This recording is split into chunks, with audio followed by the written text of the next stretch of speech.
Joe McNamera did not get captured by accident.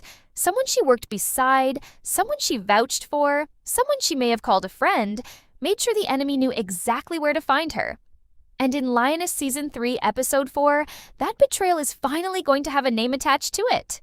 Is the CIA really about to lose one of its best operatives because of a decision made inside its own walls? And if they can't even trust the people closest to Joe, how is anyone supposed to bring her home? Episode 3 ended with an image fans are still not over. Joe strapped down, unable to move, forced to watch the very broadcast she orchestrated play back to her like a taunt. The operation she designed to expose Russian assets hiding inside American soil did not just fail. It got turned into a weapon against her. Somebody flipped the script, and Joe walked straight into it without knowing. That is the kind of gut punch this show has built its entire reputation on, and Episode 4 is where the fallout actually begins. So what happens when the person running the trap becomes the one caught in it? Let's talk about where this leaves Joe, because her situation heading into Episode 4 is about as bad as it gets. She is being held somewhere off the grid, somewhere that does not exist on any official map, surrounded by people who already know more about her operation than they should. Her tracker is gone. Her team has no confirmed location, and the men holding her are not amateurs. They know who she is, they know what she did, and they know exactly how valuable she is as leverage. That should terrify anyone watching. But here's the thing about Joe. She has never once been the kind of character who sits quietly and waits to be rescued. Expect her to start working every second of her captivity, studying voices, studying faces, looking for any small crack she can use. Because if there is one thing this show has taught us, it is that Joe does not wait for saving. She looks for an opening. The real question is whether an opening even exists this time, or whether her captors are finally the ones who outplayed her. Meanwhile, back at Langley, things are about to get ugly in a completely different way. Caitlin and Byron are staring down a crisis with no clean answers. Their best operative is missing, her cover is blown, and the clock on finding her before something worse happens is ticking louder every minute. Expect tension between the two of them to boil over in Episode 4, because when careers and lives are both on the line, agreement stops coming easy. And it will not just be Caitlin and Byron under pressure. Higher-ups are going to start asking the kind of questions that have nothing to do with saving Joe, and everything to do with protecting themselves. Because that is how this world works. The moment things go wrong, some people start thinking about the mission, and other people start thinking about how to make sure their own name stays clean. Which side is going to win out when it matters most? And underneath all of it is the question nobody has answered yet. Who talked? Alexandra swore she had nothing to do with the leak, and the show gave us just enough reason to believe her. But belief is not proof, and Lioness has never been a show that hands out easy answers. If Episode 4 keeps building the way Episode 3 did, do not be shocked if the finger of suspicion starts pointing somewhere nobody expected. Somebody who has been sitting quietly in the background all season, somebody who has not raised a single red flag until now. Because that is exactly the kind of reveal this show lives for. The traitor is never the person you were watching. It is the person you stopped watching. So here is where Episode 4 is heading. Joe is trapped. Her team is scrambling. Her name might already be worth more to her enemies than her life. And somewhere close to her, someone is still hiding in plain sight. The walls are closing in from every direction at once, and there is no version of this episode where everyone gets out clean. But which wall falls first? The one protecting Joe? The one protecting the CIA?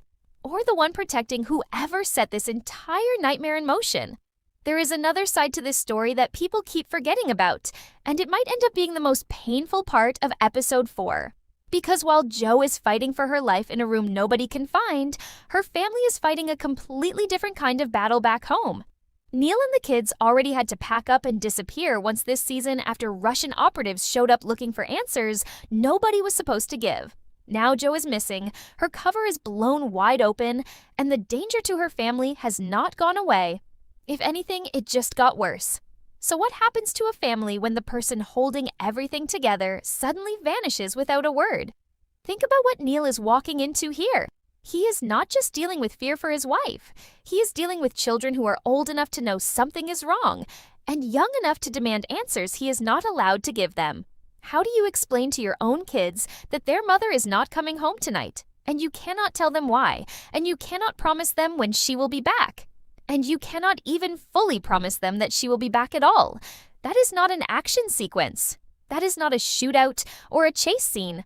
That is just a father standing in a hallway trying to hold his family together with nothing but silence and fear. And it might end up being one of the most devastating moments this show has ever given us. Lioness has always used Joe's home life as the emotional gut check underneath all the spy games. And with Joe herself now a prisoner somewhere off the map, that home life is about to feel more fragile than it ever has before. So is episode 4 finally going to break this family completely, or will Neil find a way to hold the line one more time? Now, let's talk about something the show has been quietly building since the very first episode of this season, because it is about to come crashing into the middle of everything. Alexandra told the team something that should have terrified everyone in that room. She said the country is riddled with informants working for Russia, low-level operatives and high-level ones, embedded in places nobody would think to check. She described an entire structure of hidden assets working inside American institutions without anyone noticing they were even there.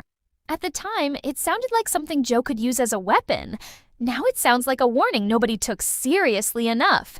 Because if that structure is real, and if it goes as high as Alexandra suggested, then the person who leaked Joe's location might not be some low-level asset at all. It might be someone standing far closer to the center of the operation than anyone wants to admit. Someone Joe has trusted all season. Someone her team has trusted all season. And if that turns out to be true, how is anyone supposed to trust each other again after this? Here is what makes this even messier. Alexandra spent all of episode 3 insisting she had nothing to do with the leak.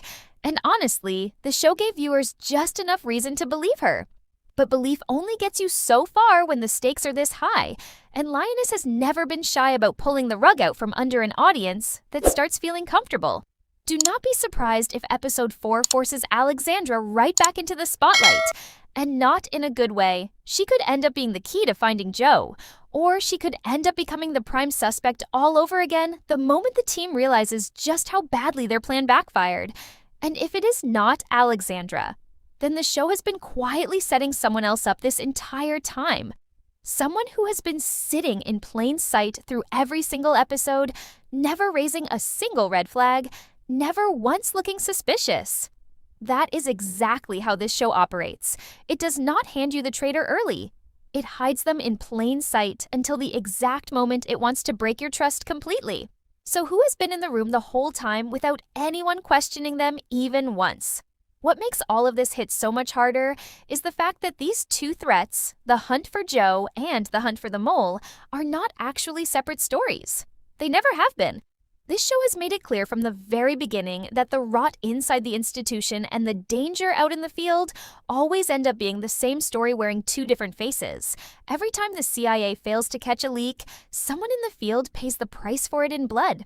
And every time someone in the field gets caught in a trap, it traces back to a failure that started inside those walls at Langley. That means episode 4 is not just going to be about whether Joe survives. It is going to be about whether the people meant to protect her can even be trusted to try. And if the answer to that question is no, then finding Joe might not even be the hardest part of what comes next. So, what happens when the rescue mission becomes just as dangerous as the kidnapping itself? There is something else buried inside this season that fans have not fully connected yet. And it changes the way you should be watching every single scene from here on out. This show has already told us, straight up, that Joe survives long enough to be tortured in captivity 6 months after everything happening right now. That is not a guess. That is the flash-forward structure this entire season has been built around. So if we already know she lives that long, why does every second of episode 4 still feel like it could go horribly wrong? Because surviving and coming out unbroken are two completely different things, and this show has never once pretended those are the same. The real tension was never whether Joe physically makes it out. It has always been about how much of her gets destroyed along the way, and how much damage gets done to everyone around her before the truth finally comes out.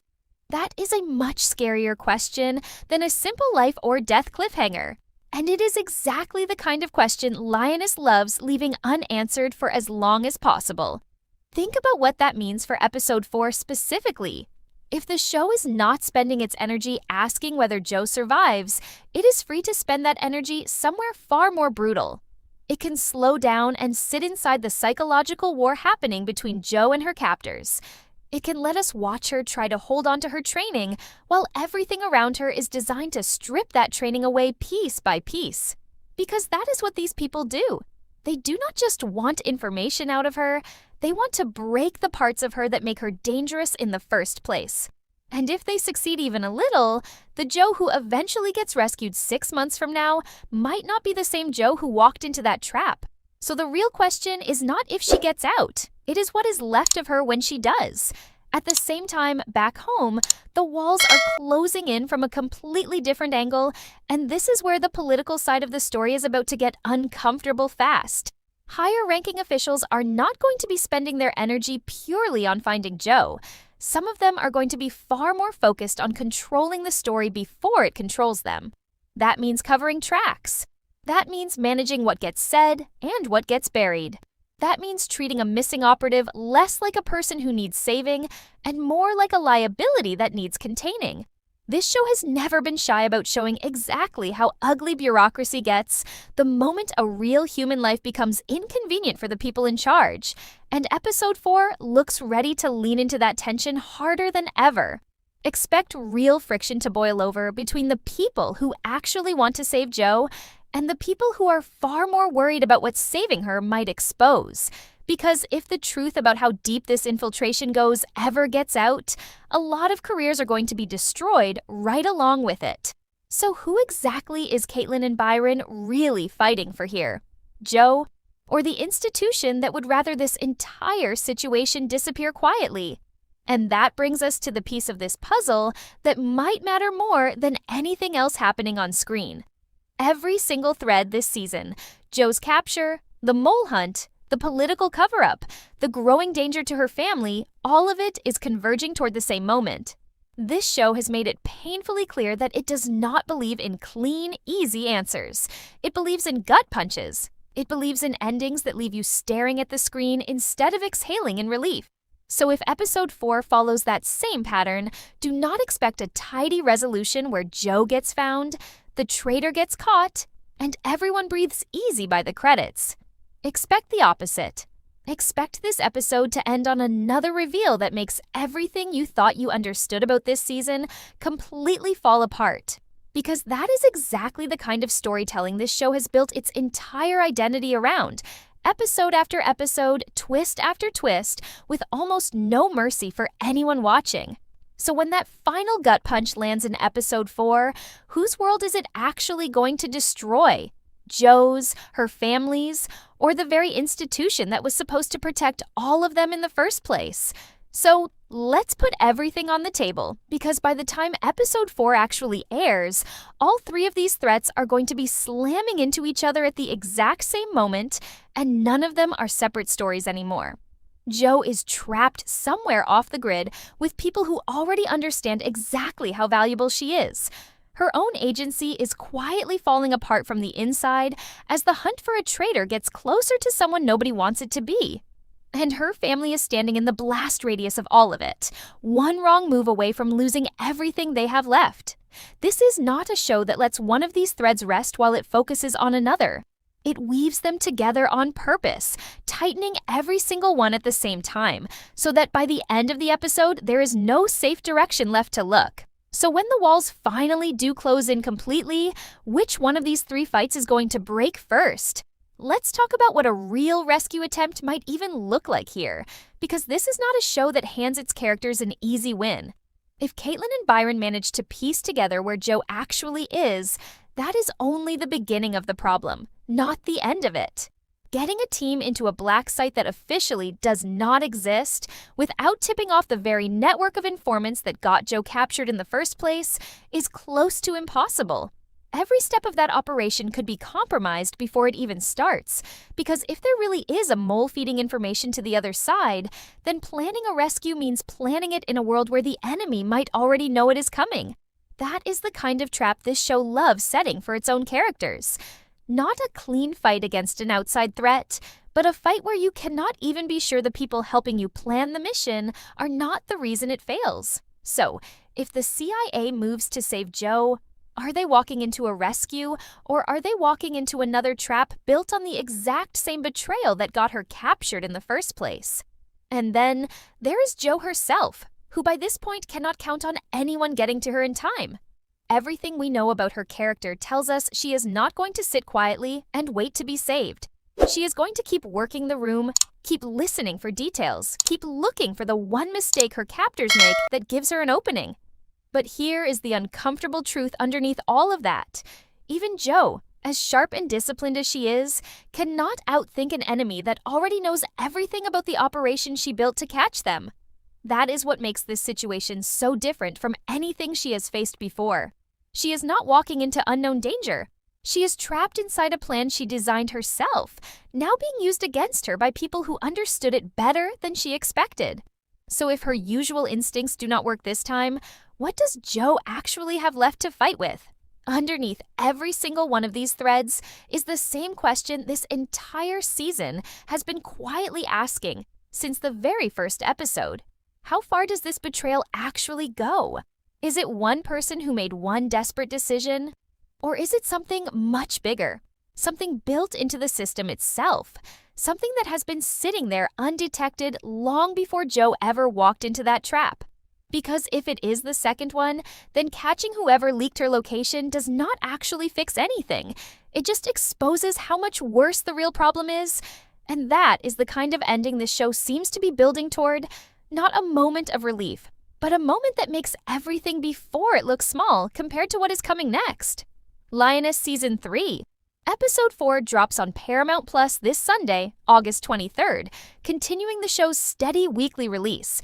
And given everything Episode 3 set into motion, this next hour has every chance of being the most intense, most emotionally loaded episode of the season so far. If you want the full breakdown the moment it airs, including exactly who the mole turns out to be and how deep this betrayal really goes, make sure you are subscribed with notifications turned on because this story is only getting more dangerous from here. The only question left is whether you are ready to see how far it actually goes.